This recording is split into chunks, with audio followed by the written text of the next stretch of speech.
The silver ship appeared above Earth without warning. It was massive, bigger than any human space station, and it moved with the deadly grace of a predator. The alien vessel settled into orbit like it owned the space around the small blue planet. Ambassador. Kethvar stood in the ship's main chamber, his tall frame covered in the ceremonial armor of the Zephyrian Empire. His skin was pale blue, and his eyes glowed with an inner light that most species found terrifying. He had delivered ultimatums to 47 worlds before this one. Each time, the result was the same: fear, panic, and then surrender. The humans were no different, he was sure. They were a young species, barely out of their home system. Their technology was primitive. Their ships used simple fusion drives. They had no energy shields, no quantum weapons, no stellar engineering. They were insects compared to the mighty Zephyrian Empire. "Prepare the transmission chamber," Kethvar ordered his aide. "Let us get this over with quickly." The aide, a younger Zephyrian named Velmar, bowed low. "Yes, Ambassador. The humans have agreed to meet with you. They call their leadership the United Earth Defense Council." Kethvar laughed, a sound like breaking glass. "Defense Council? How amusing! What do they think they can defend against us?" The meeting took place in a simple room on a human space station. Kethvar was surprised by how basic everything looked. The walls were metal, painted white. The furniture was made of wood and cloth. There were no energy fields, no floating displays, no quantum processors. It was like stepping back in time 1,000 years. Secretary General Martinez sat across from him at a plain table. She was a middle-aged human woman with graying hair and calm brown eyes. She wore a simple blue uniform with no decorations. Behind her stood 3 other humans, equally plain and unremarkable. "Welcome to Earth Space, Ambassador," Martinez said in perfect Zephyrian. "Please sit down." Kethvar remained standing. It was part of the ritual. He activated his personal display, and holographic images filled the room. The first image showed the Zephyrian fleet approaching Earth. 200 massive warships, each one capable of destroying a city. The second image showed the complete destruction of Arcturus Prime, a world that had refused to surrender just 5 years ago. "I am Ambassador Kethvar of the Zephyrian Empire," he began, his voice echoing with artificial amplification. "I bring greetings from Emperor Zonthak, ruler of 7 star systems and conqueror of 47 worlds." The humans watched silently. Kethvar had expected fear by now. Usually, species began trembling when they saw the fleet. Some fainted when they saw what happened to Arcturus Prime. But these humans just sat there, watching him with those strange, calm eyes. "Your species has been judged suitable for incorporation into the Empire," Kethvar continued. "You will surrender unconditionally within 72 standard galactic hours. Your military forces will be disbanded. Your governments will be dissolved. Your population will be relocated to serve the greater glory of the Empire." He paused for effect. This was usually when the begging started. "If you refuse," he said, "your world will share the fate of Arcturus Prime. Total annihilation. Every city burned, every ship destroyed, every human dead. This is not a negotiation. This is an ultimatum." The room fell silent. Kethvar watched the humans carefully. Martinez leaned back in her chair and picked up a simple cup of what appeared to be coffee. She took a sip, set the cup down, and looked directly at him.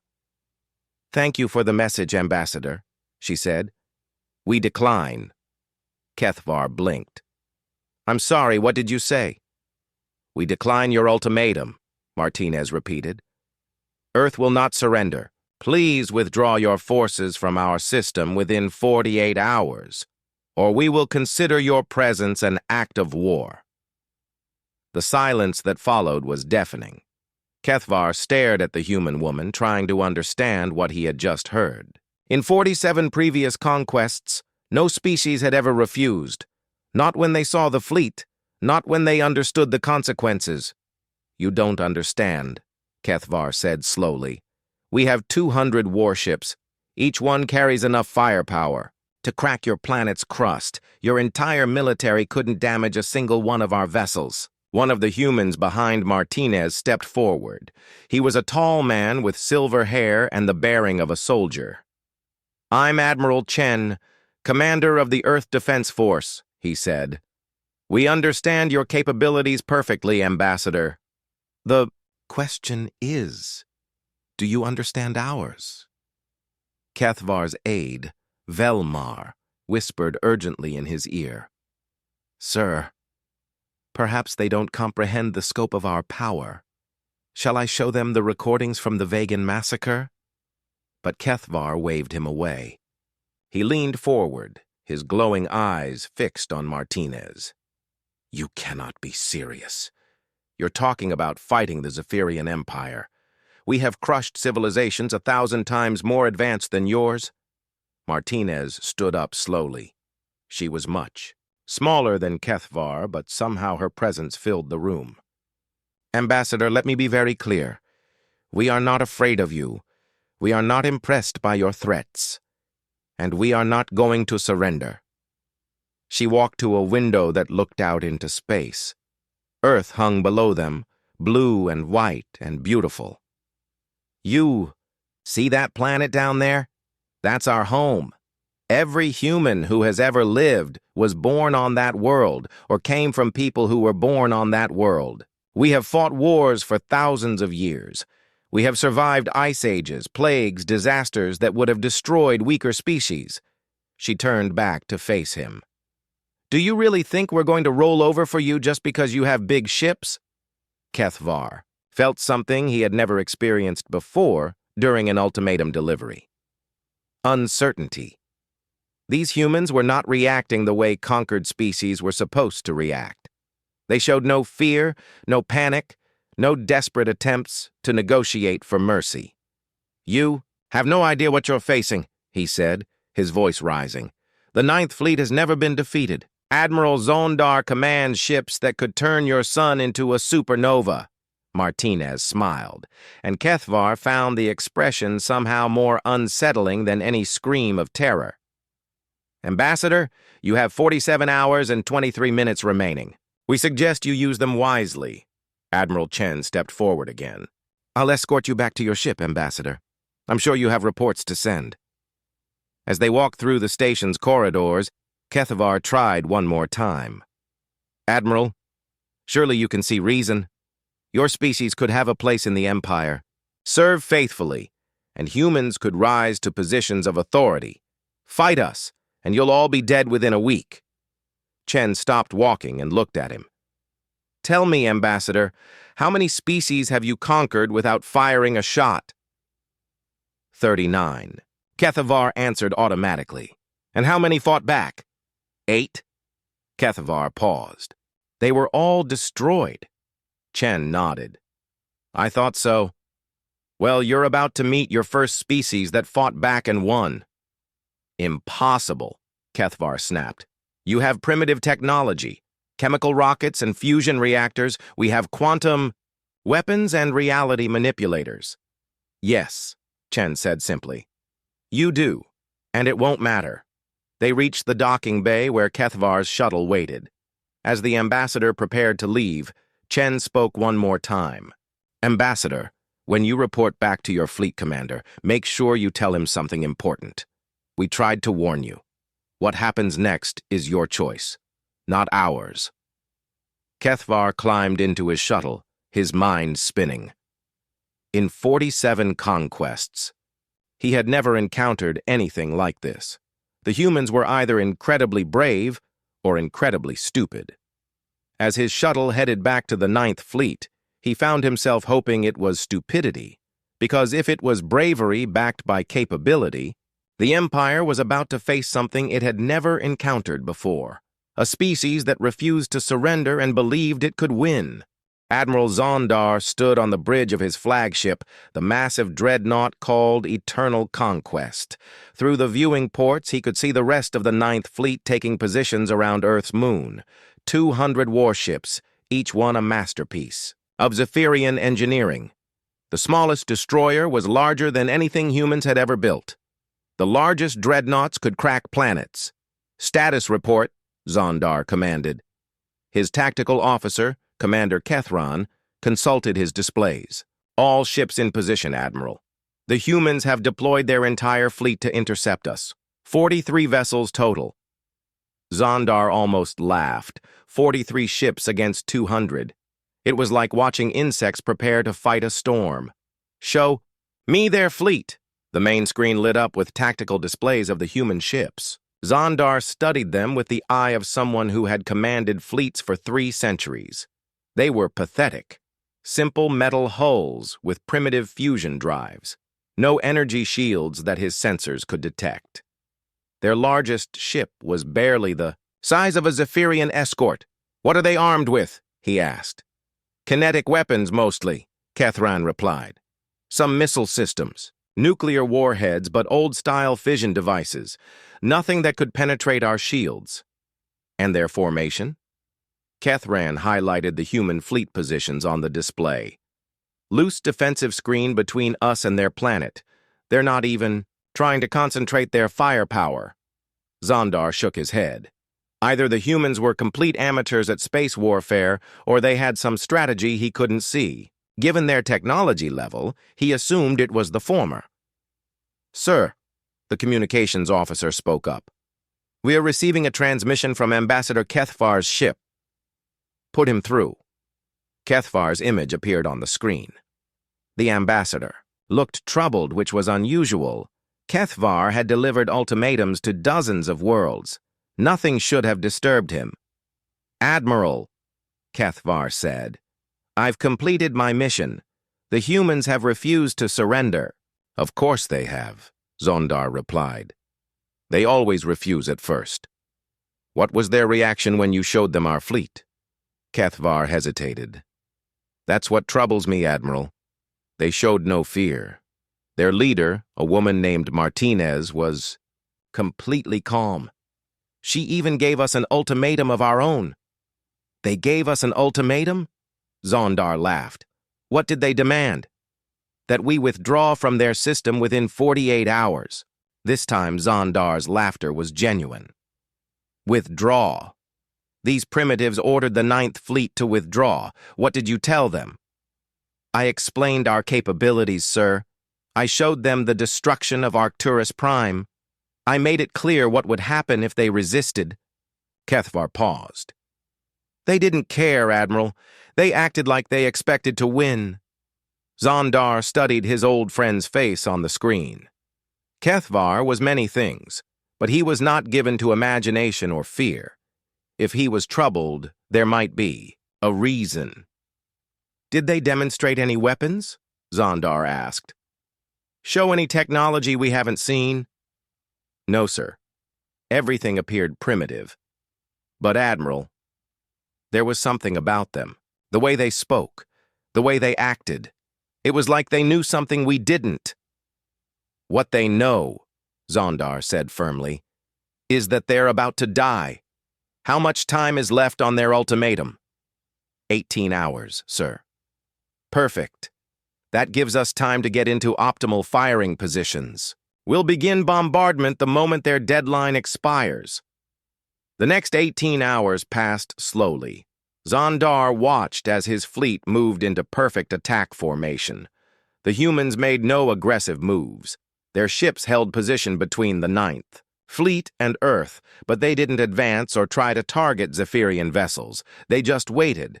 It was the strangest thing Zondar had ever seen in space combat. Usually, when faced with overwhelming force, species either surrendered immediately or made desperate attacks hoping to take some enemies with them. The humans did neither. They simply waited, as if they had all the time in the world. "Admiral," the communications officer announced, "we're receiving a transmission from the human fleet." "Let's hear what they have to say." The screen showed a human male in a simple blue uniform. He appeared to be standing on the bridge of one of their primitive ships. Behind him, Zondar could see other humans working at basic control panels. "I'm Admiral Chen of the Earth Defense Force," the human said. "Am I speaking to the commander of the invading fleet?" "You are?"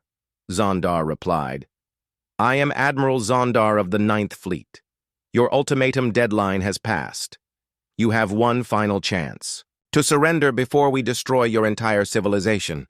Chen smiled, and Zondar found the expression oddly unsettling. "Admiral, your 48-hour deadline expired 7 minutes ago. You are now illegally occupying our space. I am ordering you to withdraw immediately." "You're ordering me?" Zondar couldn't believe what he was hearing. "Human, do you see my fleet? 200 warships. Each one could destroy your largest city. And you're giving me orders?" "Yes," Chen said simply. "I am. Because unlike you, Admiral, I know what's about to happen." "What's about to happen," Zondar said, "is the complete annihilation of your species." Chen shook his head. "No, Admiral. What's about to happen is that you're going to attack us, and then you're going to learn why humanity spent so long hiding among the stars." "Hiding?" Zondar laughed. "You weren't hiding. You were primitives who couldn't even leave your home system until recently." "We've been watching your empire for 40 years, Admiral," Chen said quietly. "We know about every world you've conquered, every species you've enslaved, every genocide you've committed. We've been waiting for someone to threaten Earth so we could stop you." Zondar felt a chill run down his spine. The human spoke with such calm certainty. It was unnatural. Any other species would be screaming or begging by now. "You're bluffing," Zondar said. "You have nothing. Primitive ships, primitive weapons, primitive defenses." "Admiral," Chen said, "I'm going to make this very simple for you. In 60 seconds, I'm going to order my fleet to open fire. When that happens, you'll have exactly one chance to surrender before we destroy every ship in your fleet." Zondar stared at the screen. "You'll give us a chance to surrender? You have 43 ships against 200 and you think we'll surrender to you?" "I'm hoping you will," Chen said. "Because the alternative is going to be very unpleasant for everyone involved." "You're insane," Zondar said. "Maybe," Chen replied. "We'll find out in 30 seconds. Zondar cut the transmission and turned to his weapons officer. "All ships, prepare to fire. Target their flagship first. Let's end this quickly." 15 seconds to firing range, Admiral." Zondar watched the countdown on his tactical display. In a few moments, this strange conversation would be over. The human fleet would be debris, and Earth would burn. It would be another victory for the Empire, though perhaps a more puzzling one than usual. "Admiral," the sensor officer called out, suddenly. "I'm reading strange energy signatures from the human ships." "What kind of signatures?" "I'm not sure, sir. They're like nothing in our database." Zondar frowned. "Are they powering weapons?" "Unknown, sir. The readings don't match any known weapon system." "Sir," the weapons officer announced, "we're in firing range." Zondar looked at the human fleet on his display. 43 small, primitive ships against the might of the Ninth Fleet. It should be slaughter. But something about Admiral Chen's confidence bothered him. "Admiral!" the communications officer spoke up. "The humans are transmitting again." "Put it through." Chen's face reappeared on the screen. "Time's up, Admiral. Last chance to withdraw." Zondar made his decision. "All ships, open fire! Destroy!" "The human fleet." The response was immediate. 200 Zephyrian warships unleashed their weapons at once. Energy beams that could melt asteroids, quantum torpedoes that could phase through any known defense, gravity missiles that could crush titanium like paper. The combined firepower of the Ninth Fleet lit up space like a new star. The beams reached the human flagship, a modest vessel called the UES Indomitable. And then something impossible happened. The weapons stopped. All of them. Every beam, every missile, every quantum torpedo simply vanished as if they had never existed. On his screen, Admiral Chen smiled again. Admiral Zondar, you just made a very poor decision. Now let me show you what human weapons actually look like. Admiral Zondar stared at his tactical displays in complete disbelief. The readings made no sense. His entire fleet had just fired enough energy to crack a planet, and the human ships hadn't even been scratched. Every weapon had simply vanished. "Before impact, report!" he barked at his sensor officer. "Sir, I'm reading massive energy distortions around the human vessels," the officer replied, his voice shaking. "It's like they're surrounded by some kind of field that destroys incoming attacks." "Impossible," Zondar muttered. "No known technology can simply eliminate quantum weapons." "Admiral," the weapons officer called out, "the humans are returning fire." On the main screen, Zondar watched as the human fleet launched what appeared to be simple missiles. They moved slowly compared to Zephyrian weapons, almost lazily drifting through space toward his ships. There were only a few dozen of them, nothing that should threaten his massive fleet. "Defensive systems online," he ordered. "Those missiles won't even scratch our shields." But as he watched, something strange happened. The first human missile reached the Dreadnought Conqueror, one of his most powerful ships. Instead of exploding against the energy shields, the missile passed right through them, as if they didn't exist. It struck the hull with no visible flash, no explosion, nothing dramatic at all. Then the Conqueror went dark. Every light on the massive warship went out. The engine glow died. The weapon systems powered down. In seconds, the mighty Dreadnought became nothing more than a dead chunk of metal drifting in space. "Conqueror, report!" Zondar shouted into his communicator. Static answered him. "Sir," his communications officer said, "I'm detecting life signs aboard the Conqueror, but no power readings at all. It's like their entire energy grid just died." More, human missiles were reaching his ships now. Each one behaved the same way, passing through shields like they were made of air.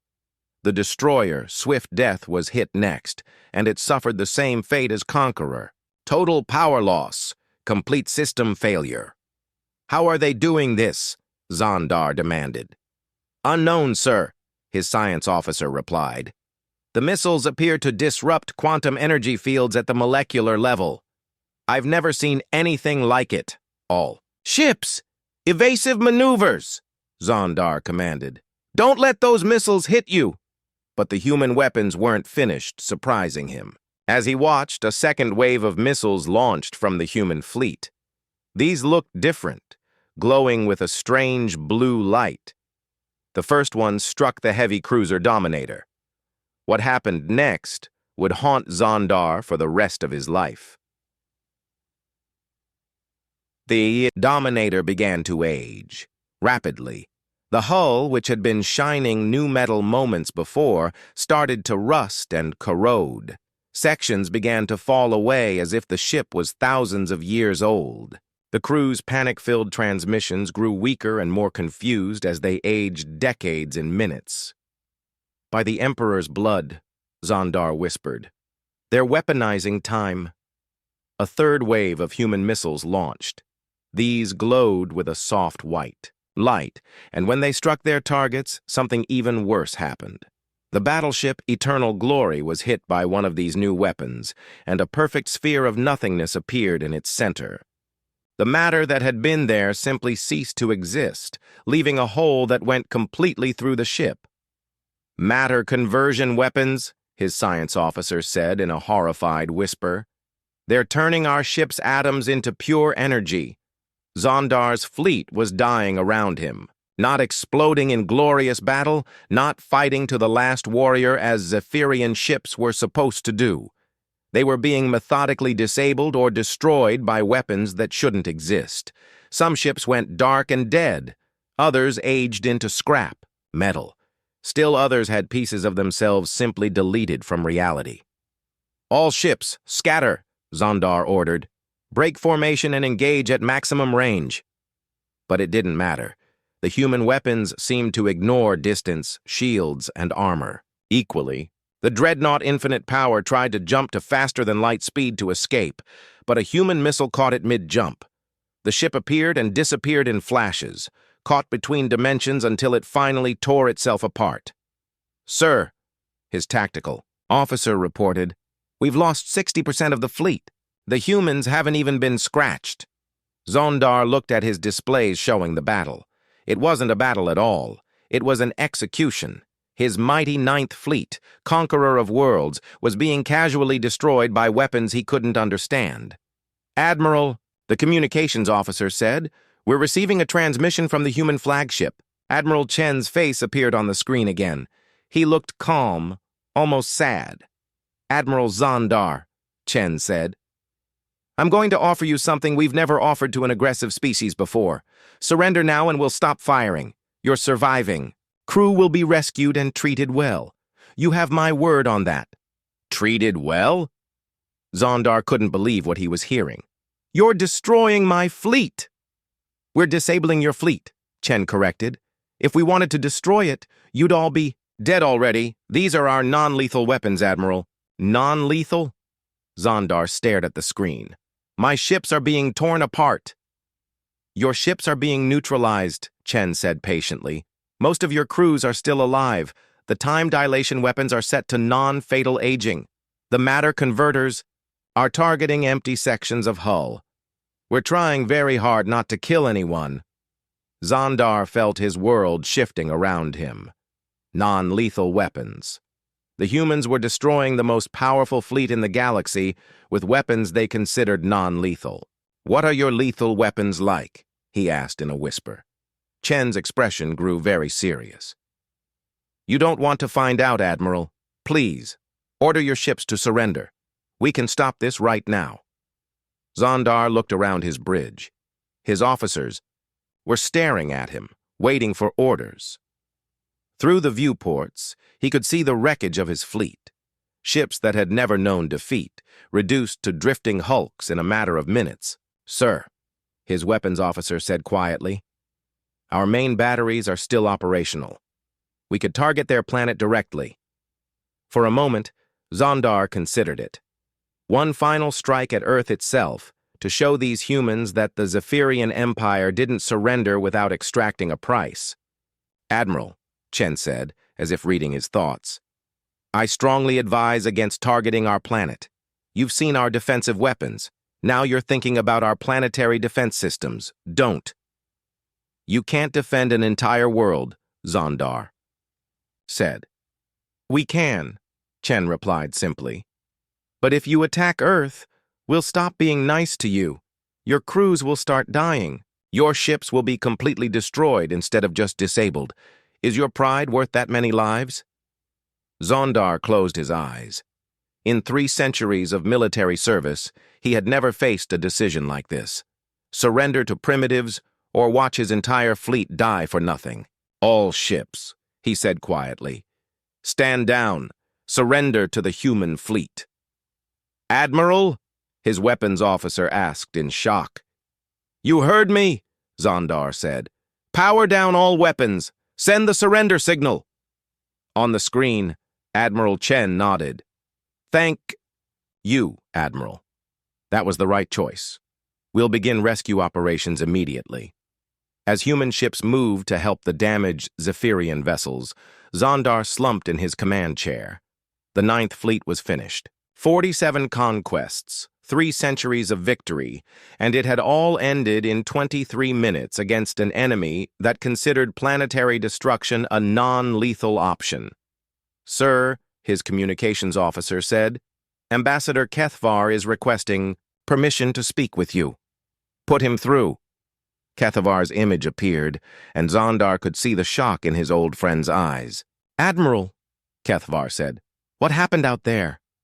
Zondar looked at the wreckage floating around them. "We found out why humanity was hiding among the stars, old friend. They weren't hiding because they were weak. They were hiding because they were waiting for someone foolish enough to threaten them. But our ships, our weapons, our shields, useless," Zondar said simply. "Completely useless. They have technology we can't even comprehend. And Kethvar? They were holding back. These were their non-lethal weapons. Kethvar stared at him. Non-lethal? They could have vaporized our entire fleet in seconds, Zondar said. Instead, they disabled us and offered medical aid. What kind of species does that? I don't know, Kethvar whispered. Neither do I, Zondar replied. But I think we're about to find out. Captain Veltar had commanded the Dreadnought Sovereign for 15 years. He had seen battles across 7 star systems.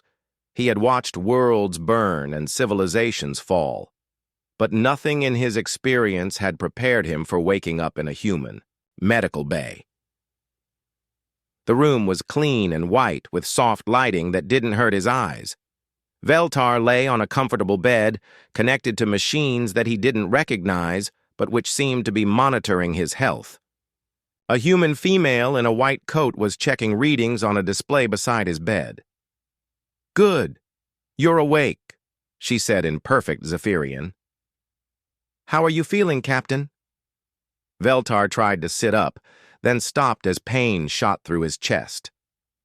Where am I? What happened to my ship? You're aboard the UES Mercy, the human said.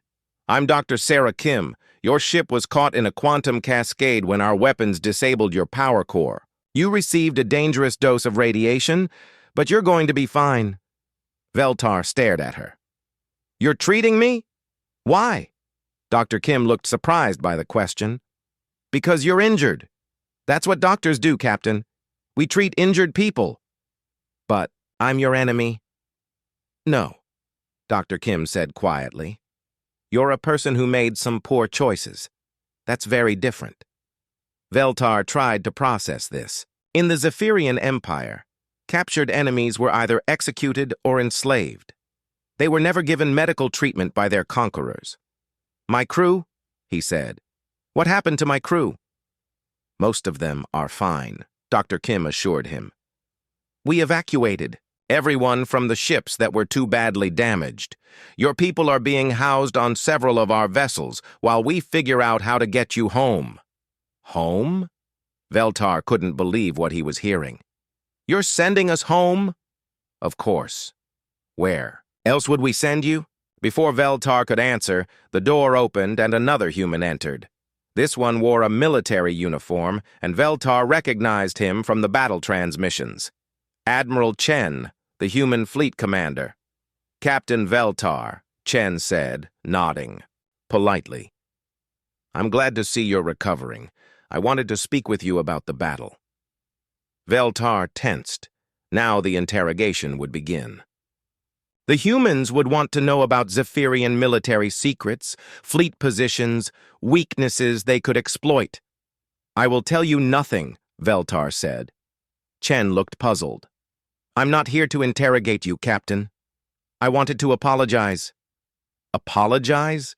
Our weapons caused more damage than we intended, Chen explained.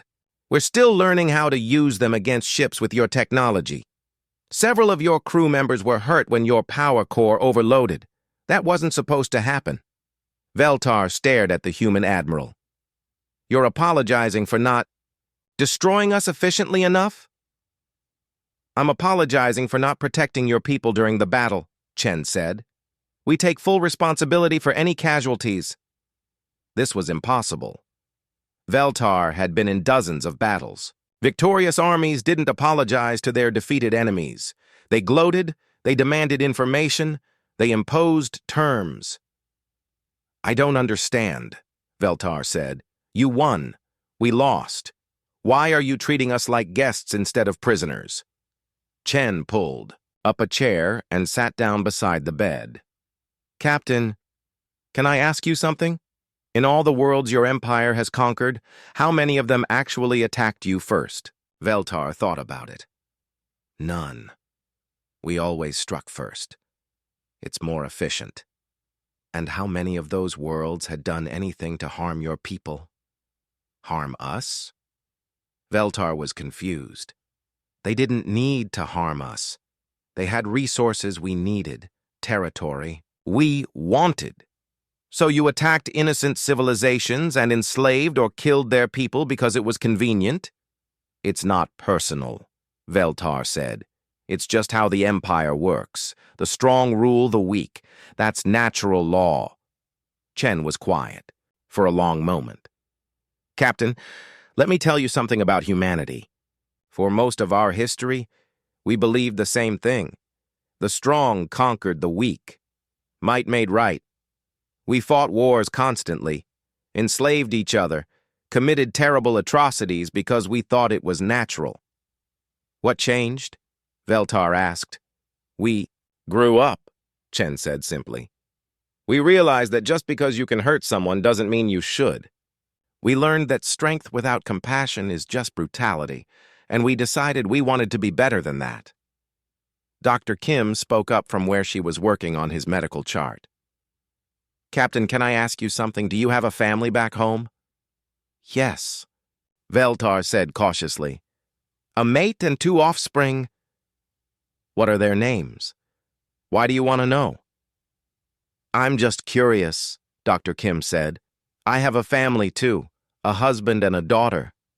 Veltar studied her face. She seemed genuinely interested, not like someone trying to extract information. My mate is called Silwen. My offspring are Terval and Kinara. Those are beautiful names, Dr. Kim said. How old are your children? Terval is 23 standard years, Kinara is 18. Do they serve in the military? Terval does. He's a weapons officer on a destroyer in the 7th Fleet. Kinara is still in the academy. Dr. Kim nodded. I bet they're worried about you. We should send them a message letting them know you're safe. Veltar felt something twist in his chest. You would do that? Of course. No one should have to worry about their family. Over the next few days, Veltar talked with many humans. He expected propaganda, attempts to convert him to their cause, or at least some kind of recruitment effort. Instead, they just talked to him like a person. They asked about his home world, his family, his interests outside of military service. They shared stories about their own lives, their own families. Dr. Kim told him about her daughter, who wanted to be a scientist like her mother. Admiral Chen talked about his wife, who was a teacher back on Earth. A young human engineer named Marcus showed him pictures of his new baby son. It was during one of these conversations that Veltar finally asked the question that had been bothering him. Why are you doing this? He said to Dr. Kim. Why are you being kind to us? What do you mean? We came here to conquer your world. We would have enslaved your people, killed anyone who resisted. And you're treating us like honored guests. Why? Dr. Kim was quiet for a moment. Captain, do you know what we learned when we started monitoring galactic civilization? What? We learned that most species are good people trapped in bad systems. Your empire tells you that conquest is natural, that might makes right, that the strong should rule the weak. But that's not who you really are. She gestured to the medical bay around them. Look at how you've reacted to our kindness. You're not angry or plotting revenge. You're confused because this is how you think people should treat each other, but it's not how you've been taught to behave. Veltar considered this. It was true. The humans' kindness felt right in a way that Empire doctrine never had. What happens now? He asked. Now we take you home, Dr. Kim said. All of you. We'll repair what ships we can and provide transport for those we can't. You'll get to see your family again. And then? And then you decide what kind of person you want to be. The Empire will probably tell you that humans are weak, that our compassion is a flaw to be exploited. But you'll know better. You'll know that we could have killed all of you in seconds, but we chose not to. You'll know that we treated you with kindness when we could have treated you with cruelty. Veltar thought about his children, about the empire they were growing up in, about the worlds they might be ordered to conquer someday. What if others don't believe us? He asked. What if the empire refuses to change? Dr. Kim's expression grew sad. Then you'll have to decide whether you want to be part of the problem or part of the solution. That night, as Veltar lay in his comfortable bed aboard the human ship, he stared out at the stars and thought about everything he had learned. The humans could have destroyed the Ninth Fleet completely. They could have killed every Zephyrian in the system. Instead, they had shown mercy to their enemies and kindness to their prisoners. For the first time in his life, Captain Veltar began to wonder if the Zephyrian Empire was wrong about everything. 2 weeks later, as the human ships prepared to escort the Zephyrian survivors home, Admiral Chen visited Veltar one last time. "Captain," Chen said, "when you get back to your empire, they're going to ask you what happened here. What will you tell them?" Veltar looked out at the human fleet, at the ships that had destroyed his mighty dreadnought, and then saved his life. "I'll tell them the truth," he said, "that we met a species that could have destroyed us, but chose to save us instead, and that maybe it's time for the Empire to learn what real strength looks like." Emperor Zonthak sat on his crystal throne in the great palace of Zephyr Prime, listening to reports that made no sense. The Ninth Fleet destroyed. Admiral Zondar disgraced. 200 warships reduced to scrap by a species that barely had faster-than-light travel. "Impossible," he declared, his voice echoing through the throne room. "The survivors are lying to cover their cowardice." High Admiral Keth Zone, commander of all Zephyrian military forces, stood before the throne with a grim expression. "Your Imperial Majesty, I've interviewed dozens of survivors personally. Their stories all match. The humans have weapons beyond our understanding." "Beyond our understanding!" The Emperor's eyes glowed with anger. "We are the masters of 7 star systems. We have conquered 47 worlds. Some upstart species from a backwater planet cannot have superior technology. Nevertheless, Majesty, the evidence suggests cowardice and incompetence." Zonthak slammed his fist on the arm of his throne. "Summon Admiral Veldar. Have him take the home fleet to this Earth and finish what Zondar failed to do." Admiral Veldar, who had been standing quietly to one side, stepped forward. "Your Majesty, perhaps we should consider negotiation instead of—" "Negotiation?" The Emperor's voice rose to a roar. "The Zephyrian Empire does not negotiate with primitives. We conquer them." 3 hours later, the home fleet departed Zephyr Prime. 300 ships, the largest force the Empire had ever assembled. Every dreadnought, every battleship, every weapon of war they possessed. If the humans had somehow defeated the Ninth Fleet through trickery or luck, they would find the home fleet a very different opponent. Admiral Veldar commanded from the bridge of the super dreadnought Infinite Emperor. Unlike Zondar, he was taking no chances. His ships would attack from maximum range, target the human planet directly, and end this embarrassment quickly. The journey to Earth took 6 days. As they approached the Sol system, Veldar's sensors detected something that made his blood run cold. A single human ship was waiting for them, one small vessel against the entire home fleet. "Sir," his communications officer reported, "the human ship is transmitting. Put it through." The main screen showed a familiar face. Secretary General Martinez, the human leader who had refused their ultimatum. She was sitting in what appeared to be a simple office, looking completely calm. "Greetings, Admiral Veldar," she said. "I'm Secretary General Martinez of the United Earth Defense Council. Welcome to our system." "I am Admiral Veldar of the Zephyrian Home Fleet," he replied. "I'm here to complete the conquest that the Ninth Fleet failed to accomplish." Martinez nodded. "Yes, we heard about what happened to Admiral Zondar's ships. Tragic, really. So many lives disrupted because of a simple misunderstanding." "Misunderstanding? You seem to think we're enemies," Martinez said. "We're not. We're here to help you." Veldar laughed harshly. "Help us? You destroyed our fleet." "We disabled your fleet," Martinez corrected.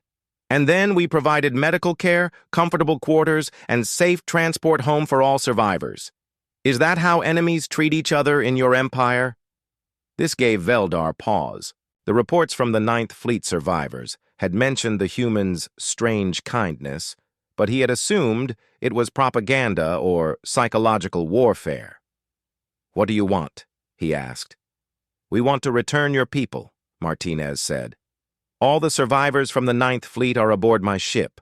We also want to discuss the terms of your empire's immediate cessation of aggressive expansion and the liberation of all enslaved worlds." Veldar stared at the screen.